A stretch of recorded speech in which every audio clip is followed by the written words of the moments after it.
करेंगे 26 जनवरी से पहले बर्फीले राजपथ की परेड की।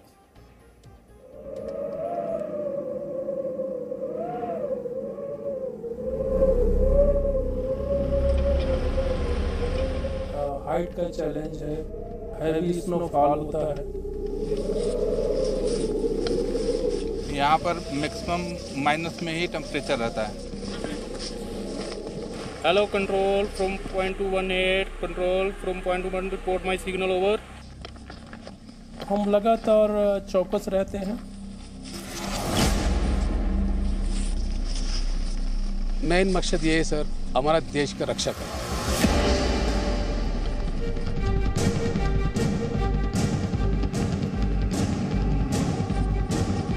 क्या आपने कभी बर्फ की तेज बारिश में परेड देखी है? इस वक्त हम एलओसी पर बीएसएफ की आखिरी पोस्ट पीर बाबा पर आपको लेकर के आए हैं। हर तरफ बर्फबारी हो रही है और यहाँ का तापमान माइनस में जा पहुंचा है। क्या आपने -20 डिग्री तापमान में परेड देखी है?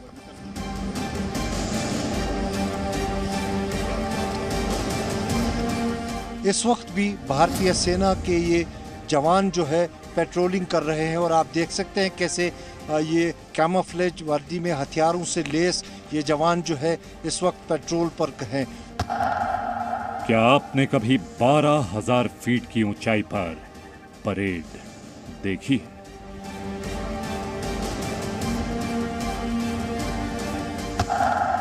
क्या आपने 10 फीट की बर्फ पर जवानों की परेड देखी है? हिमालय के गोद में बसता है उत्तर पूर्वी भारत का स्वर्ग तवांग। दिल्ली के राजपथ की परेड से पहले जी न्यूज पर देखिए बर्फीले राजपथ की परेड। 26 जनवरी को आतंकी खतरे के अलर्ट को देखते हुए एलओसी लाइन ऑफ कंट्रोल पर -5 से -20 डिग्री तापमान में भारी बर्फबारी के बीच कैसे हमारे देश के जवान सरहदों की रक्षा कर रहे हैं, ये दिखाने के लिए जी मीडिया की टीम सीमा पर पहुंची है। किस तरह की चुनौतियों का सामना करना पड़ता है, मुझे यकीन है जब आप ये तस्वीरें देख रहे होंगे, आप कहीं भी बैठे होंगे, इतनी बर्फ, इतने मुश्किल हालात, आपको ठंड लगने लगी होगी, लेकिन फिर भी ये जवान डटे। 218 से मार्च हो गई है, यहाँ का ओके रिपोर्ट है।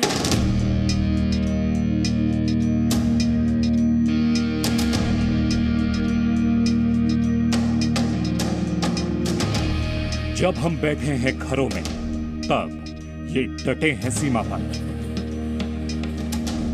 और वो भी तब जब तापमान माइनस में है। बर्फबारी रुकने का नाम नहीं ले रही और सीमा पार से आतंकी साजिश का खतरा लगातार बना हुआ है। इन सारी चुनौतियों के बीच एलओसी पर बीएसएफ के हिम योद्धाओं की परेड जारी है और जारी है हड्डी गलाने वाली इस ठंड में हमारी रिपोर्ट। देश के सरहदी इलाकों में हालात सियाचिन जैसे बन गए हैं। चाहे भारत चीन सीमा की बात की जाए या फिर भारत पाकिस्तान की सीमा पर हर तरफ बर्फबारी हो रही है और यहाँ का तापमान माइनस में जा पहुंचा है। इस वक्त हम एलओसी पर बीएसएफ की आखिरी पोस्ट पीर बाबा पर आपको लेकर के आए हैं, जहां पर हम आपको दिखाएंगे कि किस तरीके से बीएसएफ के जवान दुश्मन की साजिशों को नाकाम करने में लगे हुए हैं। पीर बाबा पोस्ट भारत और पाकिस्तान की सीमा का आखिरी पोस्ट है। यहाँ जमीन पर 8 से 10 फीट ऊंची बर्फ जमी है। जहां हम और आप एक कदम भी आगे बढ़े तो लड़खड़ा कर गिर सकते हैं, लेकिन इन जवानों के कदम कभी नहीं लड़खड़ाते, बल्कि इन्हें देख दुश्मनों के इरादे लड़खड़ाने लगते हैं। एलओसी के पास बने लॉन्चिंग पैड पर खुफिया एजेंसियों से मिली जानकारी के मुताबिक 300 से ज्यादा आतंकी हैं जो भारतीय सीमा में घुसपैठ करने की कोशिशों में लगे हुए हैं। चाहे इंटरनेशनल बॉर्डर की बात की जाए या फिर एलओसी की बात की जाए, इंडियन आर्मी और बीएसएफ के जवान आतंकियों की घुसपैठ पर लगातार नजर रखते हैं। पीर बाबा की पोस्ट भी इन आतंकियों की किसी भी घुसपैठ को रोकने के लिए हर वक्त तैयार रहती है। खुफिया रिपोर्ट से यह भी जानकारी मिली है कि बर्फबारी के दौरान आतंकियों को भारतीय सीमा में घुसपैठ कराने के लिए पाकिस्तान की खुफिया एजेंसी आईएसआई ने आतंकी संगठनों को विंटर क्लोथिंग और नेविगेशन सिस्टम दिए हुए हैं। इसीलिए पेट्रोलिंग के दौरान बीएसएफ के जवानों का ध्यान सबसे ज्यादा बर्फ में बने पैरों के निशानों पर होता है।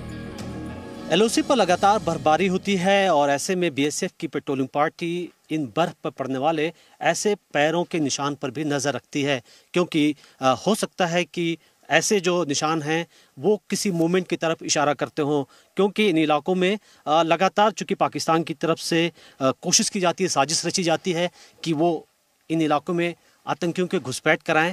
तो ऐसे स्थिति में ऐसे जो फुटप्रिंट्स हैं इसकी बाकायदा जांच की जाती है।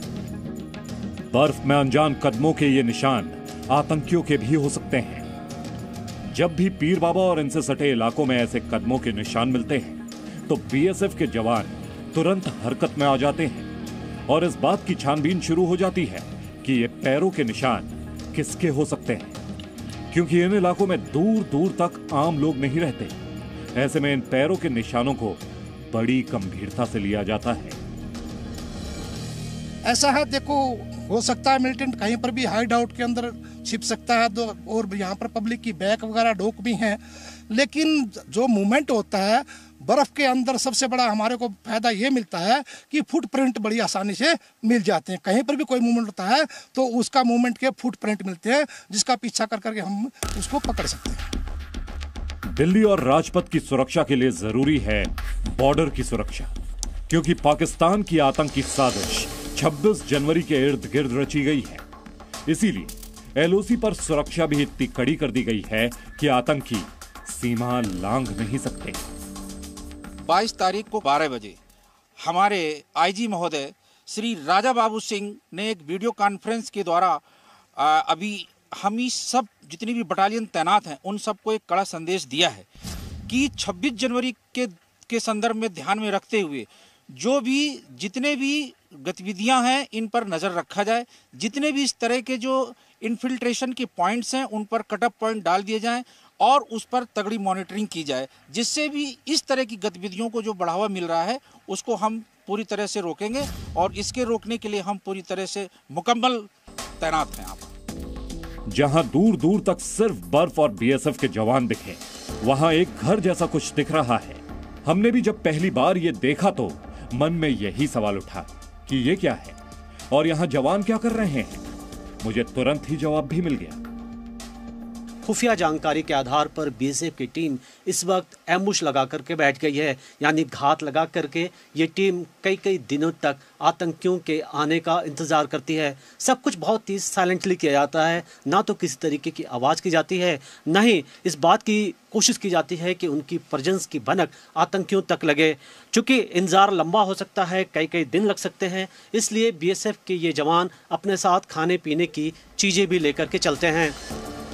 यहां ऐसे ही बैठकर घंटों तक, कई बार कई दिनों तक दुश्मन के आने का इंतजार होता है और जैसे ही अपनी मौत से अनजान आतंकी इन रास्तों को पार करने की कोशिश करते हैं, कुछ देर में ही ये टीम उनका काम तमाम कर देती है। ये जवान अपने साथ खाने पीने की चीजें भी साथ में रखते हैं, क्योंकि इन्हें भी नहीं पता होता है कि यहां कब तक रहना है। खाने पीने में जैसे बिस्किट्स है, चॉकलेट है, शक्करपारा है और भी पैक्ड आइटम जो काफ़ी समय तक ख़राब ना हो, वो चीज़ें लेकर के चलते हैं और उस जवानों को चलने से पहले ही बांट देते हैं। हर जवान अपना सामान साथ में कैरी करता है। बीएसएफ के आईजी राजा बाबू सिंह का कहना है कि उनके जवान किसी भी आतंकी साजिश को नाकाम करने के लिए हर वक्त अलर्ट हैं। हम हमेशा इस बात को बड़ा सीरियसली लेते हैं कि एनिमी अपनी इल डिज़ाइन में कभी कमज़ोर नहीं रहेगा, तो हम लगातार चौकस रहते हैं और कोशिश करते हैं कि किसी भी तरह की एनिमी की इल डिज़ाइन सफल ना हो पाए। मनीष शुक्ला, जी मीडिया, पीर बाबा पोस्ट, एलओसी। जब आप इन बर्फीली तस्वीरों को देख रहे होंगे तो आपका मन रोमांचित हो सकता है, लेकिन जब आप सुरक्षा के लिहाज से इन तस्वीरों को देखेंगे तो आपको एहसास होगा कि ये डगर कितनी मुश्किल है, ये चुनौती कितनी बड़ी है। लेकिन फिर भी सरहद की रक्षा के लिए इन जवानों का हौसला हिमालय की तरह ऊंचा है और 0 से नीचे तापमान में भी इनका जोश हाई है। जैसा कि हमने आपको देशहित की शुरुआत में ही कहा था, हम आपको 26 जनवरी से ठीक पहले बर्फीले राजपथ की परेड दिखा रहे हैं। अब आपको एलओसी पर केरन सेक्टर के आखिरी पोस्ट पर इंडियन आर्मी की तैयारी दिखाने जा रहे हैं।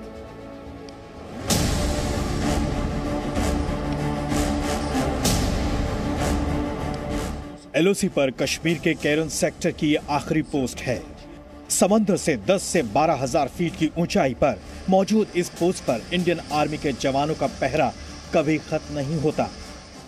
इस वक्त हम नियंत्रण रेखा से सटे इलाके में हैं और आप मेरे पीछे देख रहे हैं, यहाँ लाइन ऑफ कंट्रोल की पेट्रोलिंग हो रही है।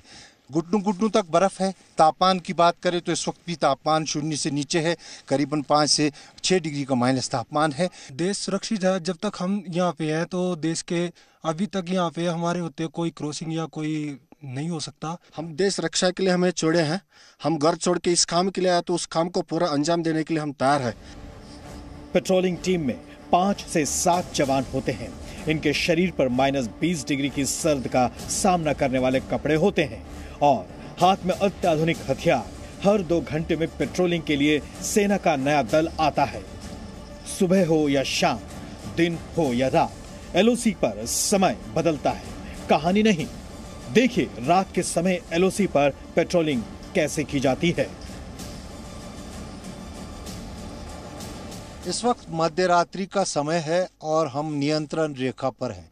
तापमान की अगर बात करें तो करीबन -12 के करीब यहाँ तापमान जो है मेरा फ़ोन दिखा रहा है। लेकिन इस वक्त भी भारतीय सेना के ये जवान जो है पेट्रोलिंग कर रहे हैं और आप देख सकते हैं कैसे ये कैमोफ्लेज वर्दी में हथियारों से लैस ये जवान जो है इस वक्त पेट्रोल पर हैं और दिन रात पेट्रोलिंग नियंत्रण रेखा पे चलती है। जी मीडिया रिपोर्टर खालिद हुसैन एलओसी पर इंडियन आर्मी के इन शूर वीरों के साथ पूरे 24 घंटे रहे। इस पोस्ट पर सेना के साथ सिर्फ अत्याधुनिक हथियार ही नहीं बल्कि स्नो स्कूटर भी हैं। आतंकियों को आसमान से ढूंढते ड्रोन भी हैं।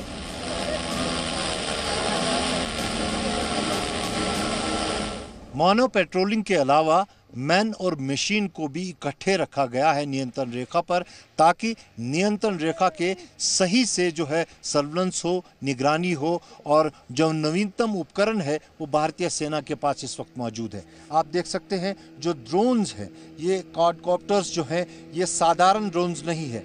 दरअसल ये एम्यूनिशन भी कैरी करते हैं, साथ साथ ये राशन भी कैरी कर सकते हैं, आर्म्स भी कैरी कर सकते हैं। और जो दुर्गम इलाके हैं वहाँ पर ये कहीं ना कहीं स्नो स्कूटर्स के जरिए पहुँचते हैं। और वहीं ड्रोन की अगर हम बात करें तो अगर ये संदिग्ध मूवमेंट नियंत्रण रेखा पर देखता है तो ये ग्रेनेड थ्रो करता है। साथ ही जो चौकियाँ फॉरवर्ड पोस्ट पर हैं वहाँ पर अगर एम्यूनिशन ले जाना है तो इसका इस्तेमाल किया जाता है, राशन ले जाना है तो इसका इस्तेमाल किया जाता है। वहीं इस किस्म की जो मिलिट्री इस्टेब्लिशमेंट्स होती है उनकी निगरानी के लिए भी इन ड्रोन्स का इस्तेमाल किया जाता है।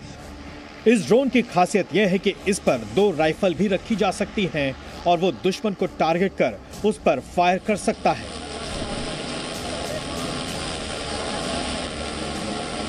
कुल मिलाकर बात यह है कि जिन रास्तों से आतंकियों की घुसपैठ होती रही है उन रास्तों पर हमारे जवानों का पहरा है और इस पहरेदारी का ही परिणाम है कि बॉर्डर से लेकर दिल्ली के राजपथ तक हम भारत के लोग बेखौफ हैं।